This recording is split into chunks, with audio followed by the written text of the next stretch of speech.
Good morning, gang. Happy Sunday morning. Well, I bet golf would be the last thing you'd think about when you come to current events and prepper topics, right? Maybe not. Golf seemed to be the last modicum of civilization where people actually behaved themselves left until yesterday. If you caught the Ryder Cup at all yesterday when Rory McIlroy was walking up for an approach shot on one of the holes, the crowd started yelling out profanities at him and all this sort of stuff. You know, golf used to be the polite crowd. Now, granted, it's New York, and New Yorkers are built a little different, but that'll tell you where we've gone. Yeah.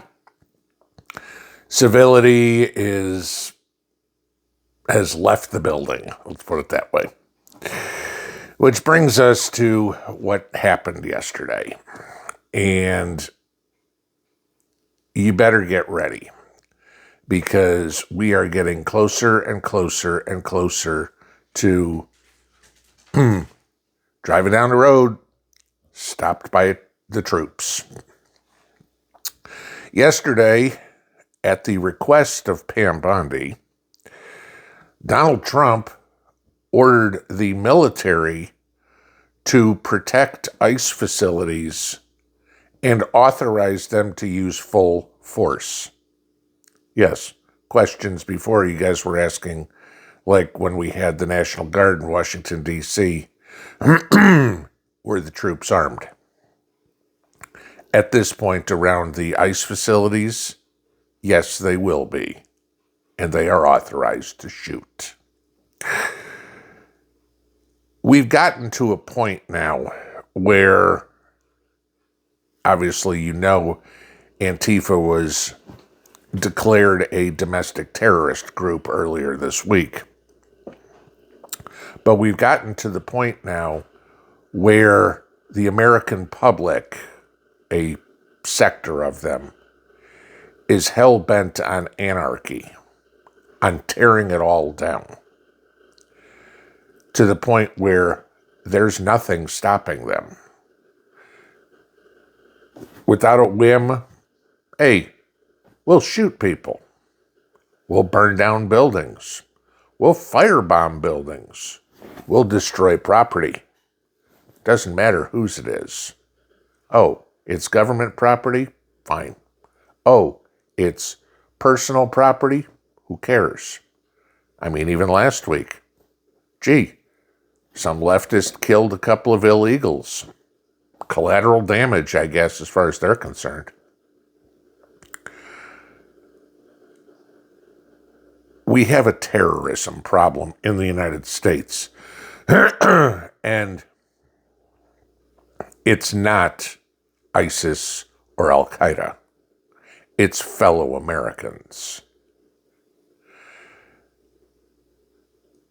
I said yesterday to Mrs. P, and maybe you guys will agree with this, I don't recognize this country anymore.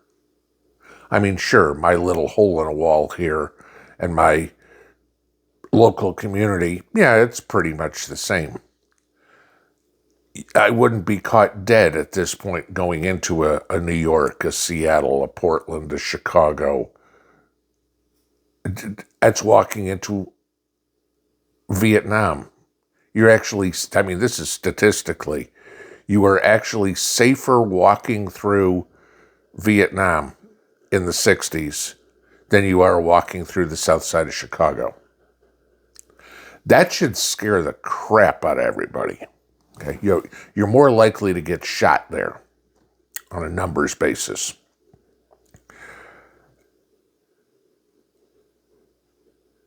We know where this is all stemming from. This is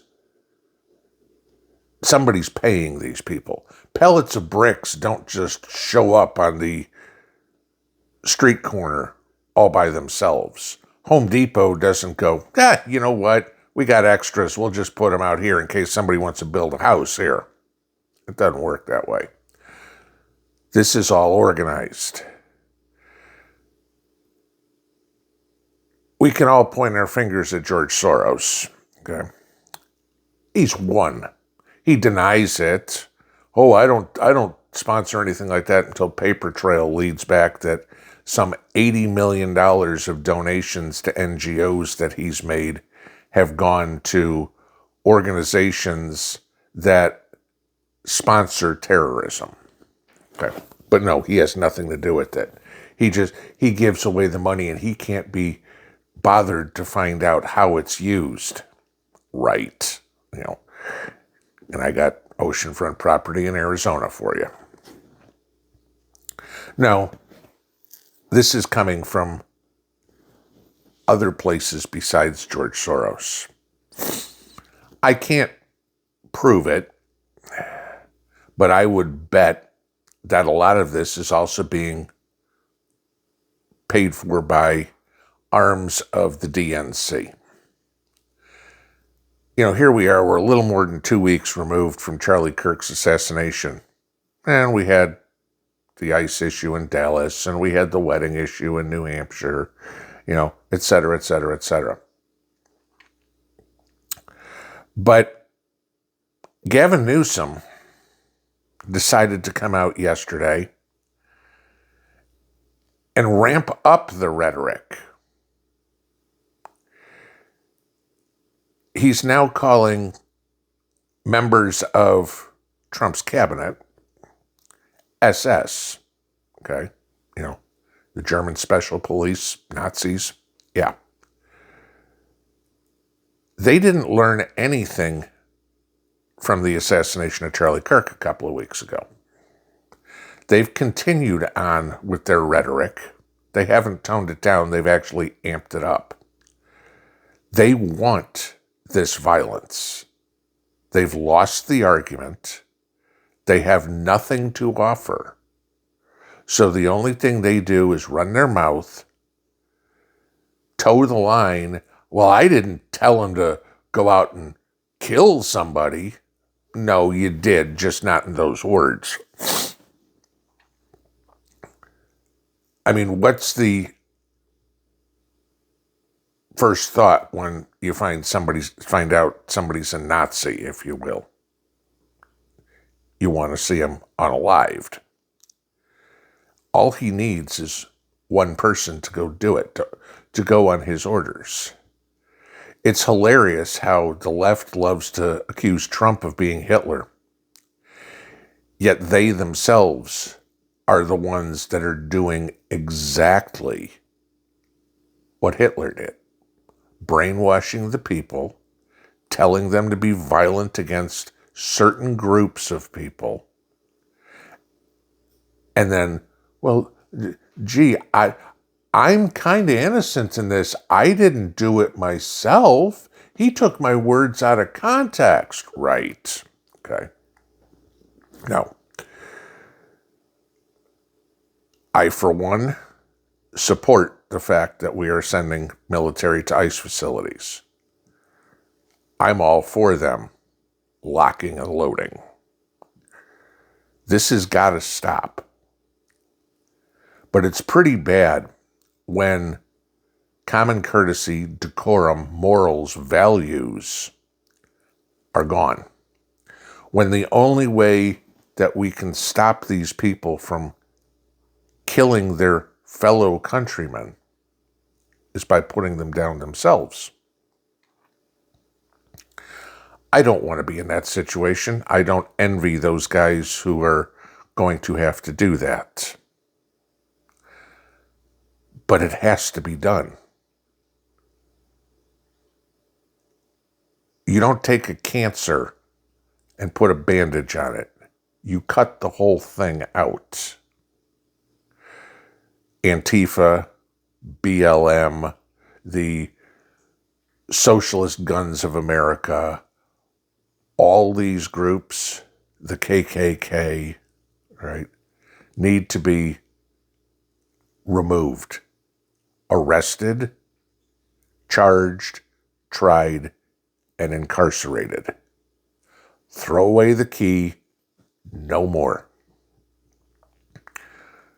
They're pushing hard for a civil war. They want to play the victim.